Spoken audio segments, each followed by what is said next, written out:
Junior lady doctor के murder case में कुछ ऐसी बातें सामने आई हैं जिसे सुनकर आपके रोंगटे खड़े हो जाएंगे। 9 अगस्त 2024 की रात पश्चिम बंगाल के कोलकाता में आरजी कर मेडिकल हॉस्पिटल में जूनियर महिला डॉक्टर के साथ दुष्कर्म और हत्या की घटना से पूरे देश में आक्रोश है। इस घटना का विरोध देश भर में हो रहा है। देश भर के लोग, डॉक्टर और मेडिकल छात्र सड़कों पर उतर आए हैं। हालांकि पुलिस ने संजय रॉय नाम के एक शख्स को गिरफ्तार किया है, पर इसके पीछे और भी कई लोग हैं। अब इस मामले की जांच सीबीआई कर रही है।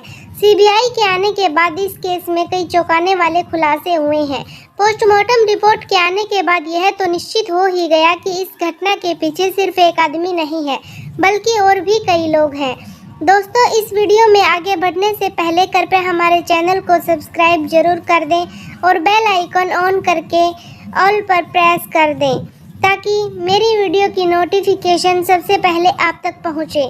सीबीआई की जांच में संजय रॉय ने कुछ ऐसे राज खोले हैं जो न सिर्फ दिल दहला देने वाले हैं, बल्कि इस केस के हर राज से पर्दा उठाने में सक्षम है। संजय रॉय ने कन्फेशन दिए हैं कि कैसे उसने डॉक्टर बेटी के साथ जबरदस्ती की।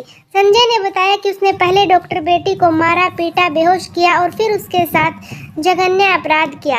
कुछ समय बाद वह फिर बेहोश हो गई और फिर वो होश में आई और फिर से होश में आने के बाद संघर्ष करने लगी और संजय को रोकने लगी, लेकिन संजय ने आसपास मौजूद चीज़ों से उसे जोरदार तरीके से मारकर पहले बेहोश किया, फिर उसे बेरहमी से मार डाला और डॉक्टर बेटी की जान लेने के बाद वहां से चला गया।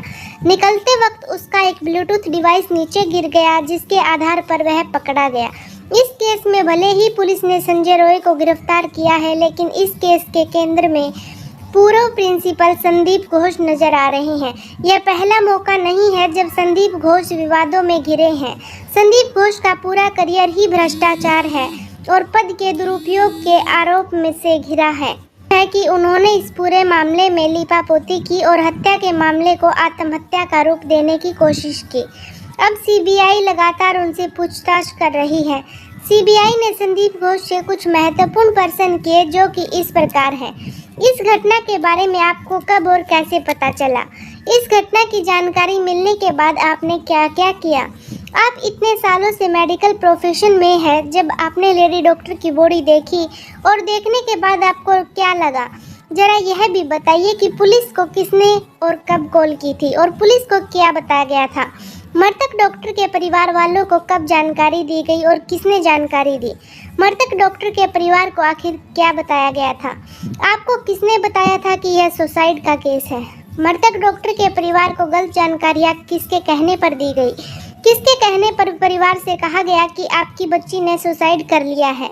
इसके अलावा भी सीबीआई ने पूर्व प्रिंसिपल संदीप घोष से कई सवाल पूछे, जिनके संदीप घोष ने संतोषजनक उत्तर नहीं दिए और यही बात पूर्व प्रिंसिपल संदीप घोष के खिलाफ जाती है। सीबीआई की जांच में और भी कई खुलासे हुए हैं, जिससे संदीप के काले कारनामों का पता चलता है। इसके साथ ही अस्पताल कैंपस में ड्रग रैकेट एक्टिव होने की भी बात पता चली। आपको यह जानकर हैरानी होगी कि खुद ही नैतिकता के आधार पर इस्तीफा देने वाले संदीप घोष के कनेक्शन इतने पावरफुल हैं कि उनके ऊपर भ्रष्टाचार से लेकर कदाचार तक के तमाम आरोप लगते रहे हैं, लेकिन ना तो कोई उनका इस्तीफा ले पाया और ना ही उनका ट्रांसफ़र कर पाया। आरजी कर मेडिकल कॉलेज के पूर्व डिप्टी सुप्रिटेंडेंट अख्तर अली ने डॉक्टर संदीप घोष की पूरी कुंडली खोली है और संदीप घोष के चाल चरित्र पर कई बड़े खुलासे भी किए हैं। अख्तर अली ने कहा है कि संदीप घोष एक माफिया की तरह हैं। वे बहुत ही भ्रष्ट व्यक्ति हैं। वह छात्रों को फेल कर देते थे और पैसे लेकर उनको पास करवाते थे। वह हर काम में पैसा वसूलते थे और छात्रावास में छात्रों को शराब की सप्लाई करवाते थे।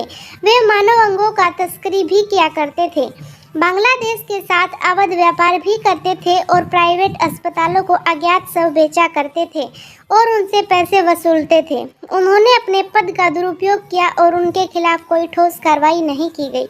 आरजी कर मेडिकल कॉलेज में जो भी काम होता था, सब जगह वह पैसा खाते थे। यही नहीं, अगर उन पर कार्रवाई किया जाता था तो वह स्टूडेंट से आंदोलन भी करवाते थे और अपने ऊपर हो रही कार्रवाई को रुकवा देते थे। डॉक्टर बेटी का यह केस भी संदीप घोष की वजह से दुनिया का पहला ऐसा केस बन गया जिसमें पहले पोस्टमार्टम किया गया और फिर उसके बाद एफआईआर दर्ज किया गया। इस केस में कोलकाता पुलिस भी संदीप घोष की तरह ही इस घटना से जल्द पल्ला झाड़ना चाहती थी, इसलिए उन्होंने कभी संदीप घोष का बयान ही नहीं लिया और ना क्राइम स्पॉट को सुरक्षित रखा। उन्हें डॉक्टर बेटी की शव जलाने की इतनी जल्दी थी कि शमशान ने पहले से लाइन में 2 शव के होते हुए भी डॉक्टर बेटी के शव को पहले जला दिया गया। इस केस में आरजीकर मेडिकल हॉस्पिटल से जुड़ी कुछ चौंकाने वाली जानकारियां सामने आई हैं। कुछ ऐसे आंकड़े सामने आए हैं जो कई तरह के सवाल खड़े करते हैं।